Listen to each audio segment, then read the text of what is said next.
eu tô estressado, hoje eu tô com raiva. Hoje eu tô chateado, eu tô pistola, eu tô zureira, tô explosivo, eu tô... Não lembro todos os jargões necessários pra transmitir o que eu tô querendo dizer, mas hoje eu tô com raiva. E sejam bem-vindos ao Cabelo na Agulha, o seu canal cristão de criatividade. E hoje nós vamos falar sobre a última vez que você sentiu vontade de voar no pescoço de alguém. Pois é, essa é a famosa raiva. Hoje nós vamos falar sobre raiva.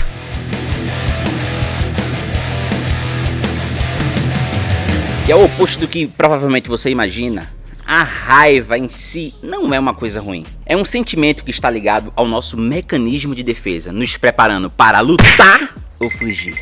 Muita gente acha que a raiva é apenas uma emoção destrutiva, mas ela pode nos ajudar a tomar ações construtivas também, sabia? Como, por exemplo, defender alguém que está sendo injustiçado ou salvar a vida de alguém indefeso, de um animalzinho indefeso, por exemplo. A raiva também pode te ajudar a extrair o máximo de foco humanamente possível para conseguir concluir uma tarefa que você não tá conseguindo. Sabe aqueles momentos em que você tá tentando fazer uma atividade, você não tá conseguindo, você começa a ficar chateado e você realmente sua força, sua fúria, vou conseguir fazer isso agora, e você consegue, tipo, na força do ódio, como a galera fala. Pois é, a raiva pode te ajudar, pode te impulsionar a atingir certos objetivos. Aí você de casa deve estar pensando, mas Paulo, ficar com raiva de uma situação é uma coisa, mas será que está tudo bem eu ficar com raiva de alguém? Será que eu posso ficar com raiva do meu irmão? Posso ficar irado com ele? Será que realmente está tudo bem se isso acontecer? A resposta é sim e não. Ficar com raiva, irar-se, isso é normal, gente. Tá? E não tem problema em ficar com raiva. A Bíblia comenta sobre isso em Efésios 4, versículo 26. Irai-vos, mas não pequeis, não se ponha o sol sobre a sua própria ira. E o verso 27 continua dizendo assim, não deis lugar ao diabo. E é curioso a Bíblia dizer isso porque se a Bíblia diz irai-vos, mas não pecai-vos, irai-vos, mas não pecai-vos, irai-vos, mas não pequeis, significa que sim, é possível você estar irado e não pecar. Se permitir estar em pecado depois de estar irado é uma responsabilidade sua, e é o que está escrito na Bíblia. Eu acho interessante essa outra parte que diz assim, não se ponha o sol sobre a tua própria ira. Aí cabe aqui a interpretação, Rodrigo Silva, Leandro Quadros, não sei se isso quer dizer, poderia dizer algo relacionado assim, não incendeie a sua ira, ou não se ponha o próprio sol, é tipo assim, porque o sol é uma estrela de grande magnitude, é o centro do nosso universo, da nossa galáxia. É claro que eles não tinham essa concepção naquela época, mas acho que a gente poderia interpretar dessa forma, talvez não torne a sua raiva o objeto central da sua vivência, ou não inflame.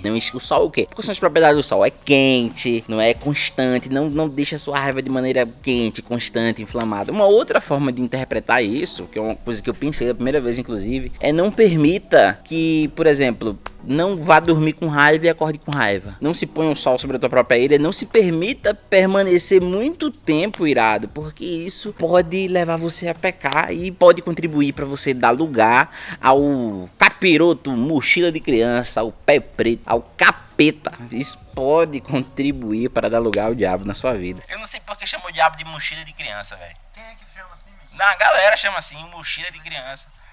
É porque eu já tive mochila quando era criança, hein?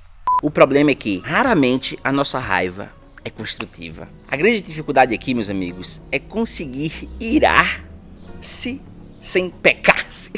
É conseguir estar irado sem cair em pecado. Talvez a palavra-chave aqui seja autocontrole. E eu não vou nem me aprofundar muito em autocontrole, porque autocontrole por si só daria tema para uma série de vídeos. Eu poderia falar um mês inteiro só sobre autocontrole. Vamos tentar hoje entender o que é a raiva, porque compreendendo ela melhor, nós teremos mais chances de não sermos dominados por ela. Primeiramente, é importante você perceber que raiva e frustração costumam estar profundamente associados. Vou te dar um exemplo de uma situação onde a raiva surge em resposta a uma frustração. Por exemplo, quando você está querendo muito executar uma atividade e você não consegue fazer aquilo de jeito nenhum.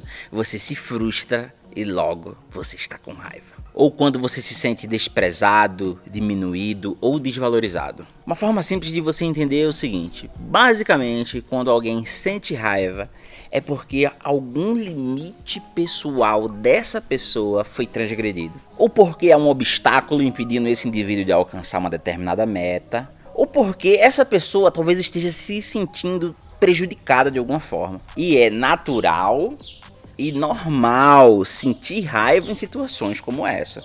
Aí você aí na sua casa, meu amigo, pode estar se perguntando: mas Paulo, se sentir raiva é uma coisa natural, é uma coisa até, pode ser até uma coisa boa, que você falou agora há pouco, pode ser uma coisa boa. Por que ninguém fala sobre raiva? Porque desde criança nós somos ensinados a reprimir a nossa raiva. Nós somos ensinados a negar, esconder a nossa raiva. Porque ninguém nunca nos ensinou a lidar com esse sentimento. Vocês já devem ter reparado que, no que diz respeito à minha área, que é psicologia, muito se fala sobre ansiedade, em problemas relacionados à ansiedade, né, que quase sempre é medo, ou problemas associados à tristeza, à desmotivação, à depressão, mas raramente você vai ver alguém falando sobre a raiva. A razão, na minha opinião, são duas. Primeiro, normalmente se considera a raiva o resultado de um outro problema. É muito difícil um paciente, um indivíduo que tem transtorno bipolar em fase maníaca, conseguir controlar a sua raiva. Logo, o indivíduo, o psicólogo, ele vai afirmar o seguinte: o problema não está na raiva, o problema está no transtorno bipolar em fase maníaca. Também é comum que pessoas que sofram com estresse pós-traumático sintam raiva. Logo, não falamos que o problema é a raiva, e sim o estresse pós-traumático. E existe uma outra razão, uma segunda razão, pelo qual não se debate muito sobre a raiva. E provavelmente essa é uma razão social política. A raiva excessiva se associa muito à agressão. Agressão verbal, agressão física. Então, associar a raiva a um problema de saúde nos forçará a repensar as nossas abordagens políticas e sociais que nós fazemos a agressores em vários contextos. Porque se a raiva suprimida, que inevitavelmente vai acabar se transformando em uma raiva agressiva, for um problema de ordem mental, for um problema psicossomático, então esses agressores, essas pessoas agridem os outros através de atos violentos ou de palavras, eles são pessoas que precisam de ajuda ou são criminosos? Vocês estão entendendo o dilema que nós enfrentamos? O grande problema é que a raiva é uma emoção que não está bem socializada. Nunca sequer foi bem socializada. E por conta disso, as pessoas geralmente têm muita dificuldade para reconhecer a própria raiva e para conseguir expressar essa raiva de maneira positiva. E quando eu digo maneira positiva, é formas que gerem ganhos para o indivíduo e não que seja uma coisa boa você está passando por um momento de raiva. As pessoas, elas sentem muita dificuldade para elaborar soluções reais para os problemas que elas enfrentam, para os problemas que estão causando raiva a elas, e elas também têm muita dificuldade para comunicar alguma dificuldade que elas estão enfrentando. E a nossa dificuldade para reconhecer a nossa raiva e expressar isso de maneira saudável também se deve ao fato de que nós nunca fomos ensinados a fazer isso, né, papai e mamãe? Quando criança, nós fomos severamente punidos quando expressamos a nossa raiva através de choros, gritos, birras. E a postura dos nossos pais é compreensível. Afinal de contas, poucas cenas são tão desconfortáveis de se presenciar quanto a cena de uma criança fazendo birra no mercado, por exemplo, ou dando língua. Nossa, mano, uma vez eu vi uma criança dando língua pra mãe, velho. Mano. Não, e teve uma vez que eu vi uma criança chutando a perna da avó, pô. A avó falou, não, e ele, eu quero sim, pau, chutou na canela da avó. Mano, quando eu olhei aquilo, meu Deus. Se fosse eu, não, se fosse eu, pô, quando a minha língua tivesse saindo da boca assim, a minha cabeça já tá voando. Pá! Tu é doido, pô. Mas também vale ressaltar aqui o seguinte, tá? A birra de uma criança, ela nunca vai surgir espontaneamente num parque, aparecer milagrosamente num mercado. Como diria a minha querida mãezinha, costume de casa vai à praça. Se um dia presenciar uma cena dessa, de uma criança dando língua, fazendo birra, respondendo um adulto de maneira grosseira, de maneira desrespeitosa, pode ter certeza, ele faz isso em casa. Ele faz isso em casa e não é responsabilizado, não é educado. E por isso ele tá agindo assim na rua. Mas é importante que a gente perceba que mesmo em casa, nós nunca fomos ensinados a lidar com esses sentimentos. Então nós, quando crescemos, a nossa tendência é continuar reprimindo essa raiva. Quer seja para evitar punições sociais ou para garantir algum tipo de gratificação. Tá, eu vou abrir um parêntese aqui. Essa repressão, ela não é moderna, tá? Ela tem base histórica. Acontece que na Idade Média, um indivíduo colérico ou um indivíduo que sentia muita raiva, que fosse pego numa situação de descontrole, era considerado um louco, era considerado uma pessoa doente. A cólera era considerada uma doença, loucura. Então, esse nosso costume de não comentar muito sobre esse sentimento, e ensinar as crianças a sempre reprimir isso, não é uma coisa de agora, tá? O problema é que a raiva, assim como qualquer emoção, se reprimida, pode sair do controle, especialmente se nós não tivermos a habilidade de nomeá-la, identificá-la e tentar corrigir o que quer que seja que está causando esse sentimento. A raiva inibida, ela pode se transformar em doenças no seu organismo e a longo prazo ela pode virar uma úlcera, uma gastrite, uma depressão e doenças afins. E da mesma forma, a fúria, para você que não sabia o que era fúria, a diferença entre raiva e fúria é essa, tá?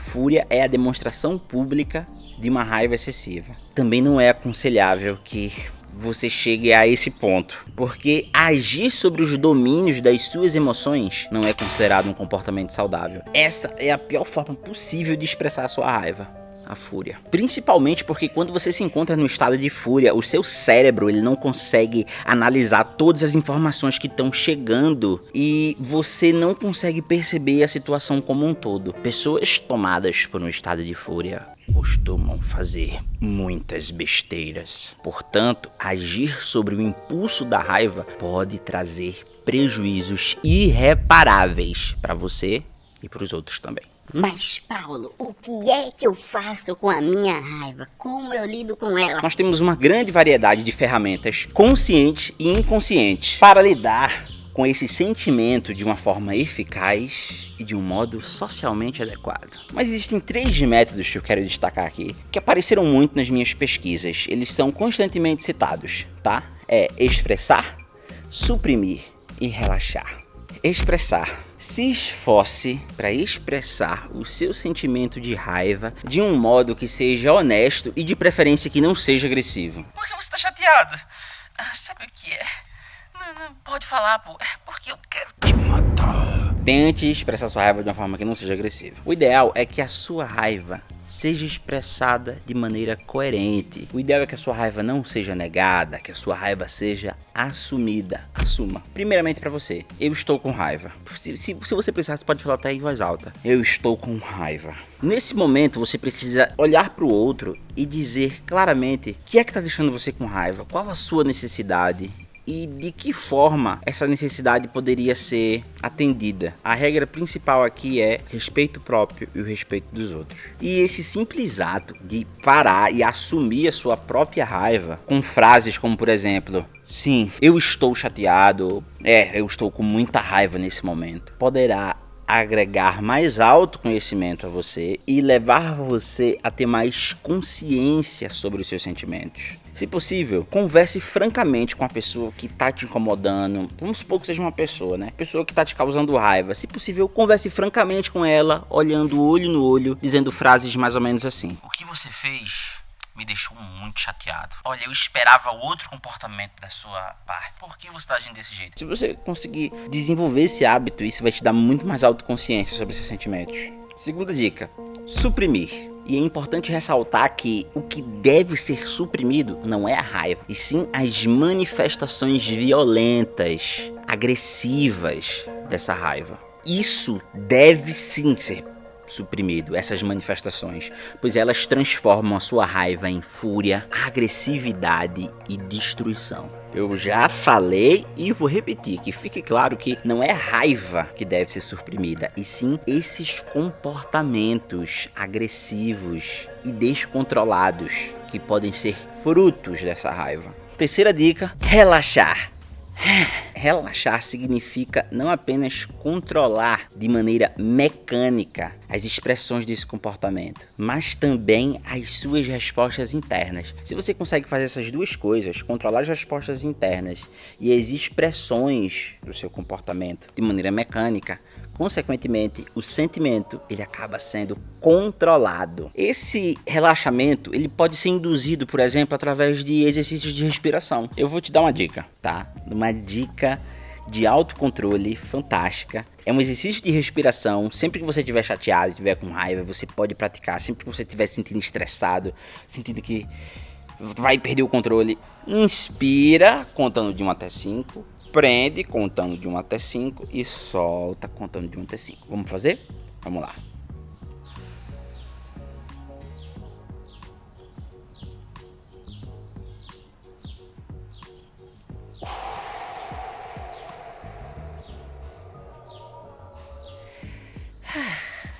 Você pode repetir isso 3, 4, 5 vezes, ou enquanto você estiver sentindo necessidade. Eu garanto pra você que esse exercício vai te deixar calminho.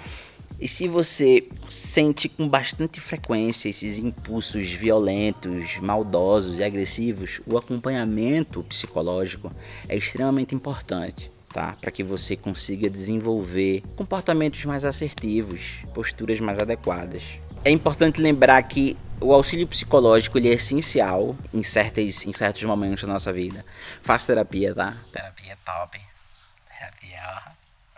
Deixa aqui na descrição do vídeo contatos de psicólogos, talvez, não sei, o que sabe aí, né? Opa, tá na fita, hein? Juro aqui, ó, tá na fita. É extremamente importante que você faça, se você sente que isso vem a você com certa frequência, que você faça um acompanhamento psicológico. E é isso. Muito obrigado por você ter assistido esse vídeo até o final. Esse vídeo deve ter ficado longo que só. Espero que tenha cortado ele bastante. Eu já quero que você me conte aqui nos comentários. Já passou por uma raiva grande na sua vida?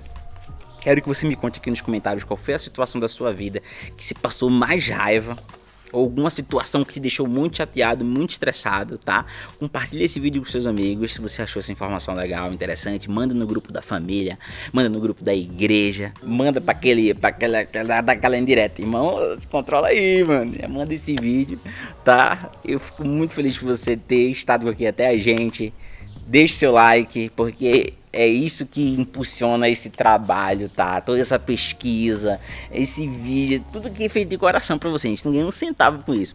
Seu pagamento é o seu like e a sua inscrição, tá? E é isso. Muito obrigado. Que Deus te abençoe. E vem aqui um abraço. Tchau!